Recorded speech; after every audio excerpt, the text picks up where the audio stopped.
ஐயோ அருள் வந்துருச்சு. பழனி டேய் குடிடா. மாமா வந்துருச்சு. மாமா ஐயா ஐயா ஐயனாரப்பா, என் குல தெய்வமே, எதுக்குப்பா என் பையன் மேல வந்திருக்க? நாங்க ஏதாவது குறை வச்சுட்டோமா? இல்ல, இந்த குறையும் இல்ல. வருஷத்துக்கு அப்புறம் நீங்க எல்லாருமா சேர்ந்து ஒத்துமையா என்ன பார்க்க வந்திருக்கீங்கல்ல, சந்தோஷம், ரொம்ப சந்தோஷம். அதே மாதிரி வருஷம் வருஷம் இந்த கோயிலுக்கு வரணும்.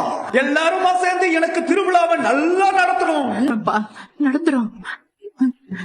ஏராஜி, இது சாமி ஆசை மாதிரி தெரியலையே, சித்தப்பா ஆசைப்படுற மாதிரிலாம் இருக்கு. கரெக்ட் தான், ஆனா யாரோட ஆசையா இருந்தா என்ன, நல்ல ஆசை தானே, நடக்கட்டுமே. நடக்கட்டும் நடக்கட்டும். ஐயா வேற ஏதாவது பண்ணணுமா?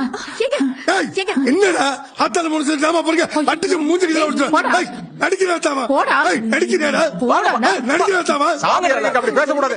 இன்னைக்கான எபிசோடில் ஒரு வழியாக ஃபங்க்ஷனை ஸ்டார்ட் பண்ணிடுறாங்க.